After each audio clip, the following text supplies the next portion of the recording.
কিয়ামতের সময় আল্লাহর পয়গম্বর সাহাবী এই পয়গম্বর ঈসা আলাইহিস সালাতু ওয়াস সালাম আল্লাহ জমিনের ভিতর পাঠাবে।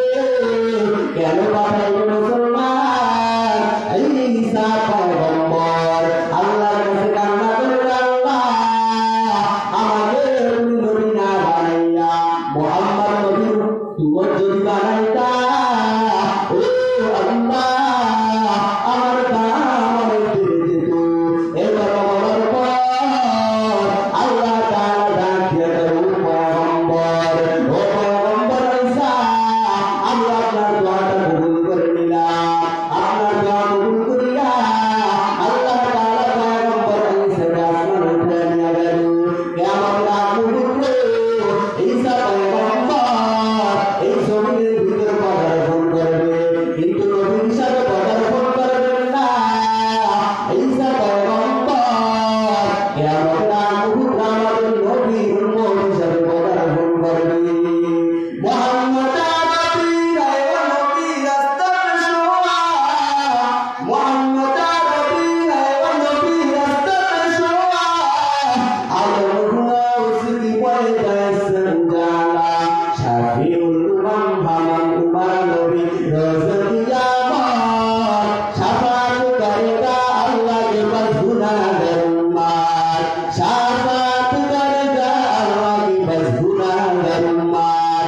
ए मुसलमान नबीर उम्मत, आज সেই নবীর উম্মত হওয়ার পরে নবীর আগে শুধু গ্রহণ করতে পারো না, তোমার মতো দুর্বল কপাল করা উম্মত নবীর হওয়ার চেয়ে না হও ভালো।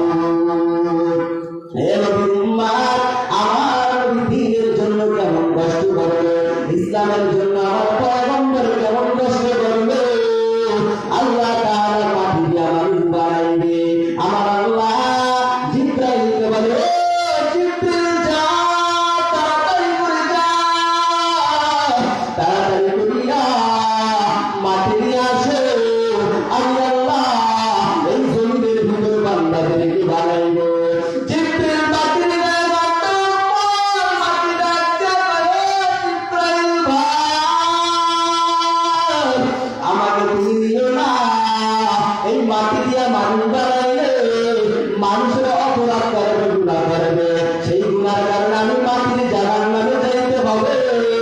ও ভাই জিবরিল আমাকে তুমি নিও না।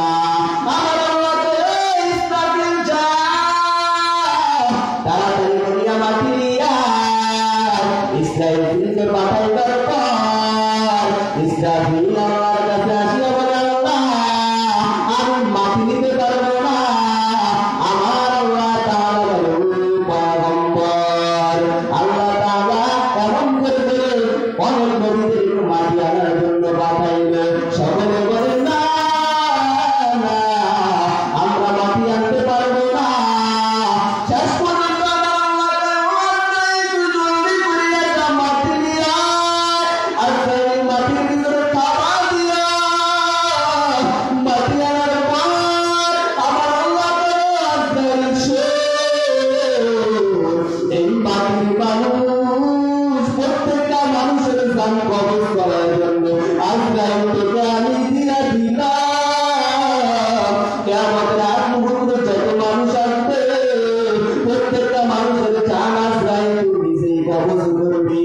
এ নবীর উম্মত ওই অন্ধকার কবরকে ভয় করে আল্লাহর পয়গম্বর আরবী সাল্লাল্লাহু আলাইহি ওয়াসাল্লাম সাহাবায়ে কেরামকে বয়ান করে, আল কবর মানজাতুন লিরিয়াদিল জান্নাহ আও হুফরাতুন মিন হুফারিন নার। কবরে সাহাবায়ে কেরামরা গুনাহ নিয়ে যদি কবরে যায়, গুনাহের কারণে কবরটা আমার আল্লাহ জাহান্নামের একটা টুকরা বানায় দিবে। আর যদি আগুন নিয়ে কবর যায়, আমার আল্লাহ তাআলা কবরটা জান্নাতের বাগান বানায় দিবে। জয় বলেন সুবহানাল্লাহ। আল্লাহ তাআলা আমাদের সবাইকে নেক আমল নিয়ে কবর যাওয়ার তৌফিক দান করুন। সকলে বলি আমিন। আজ বাংলার জমিনে কিছু নাস্তিক আর মুরতাদিরা আমার নবীকে গালি দেয়, ও মুসলমান আমার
রকম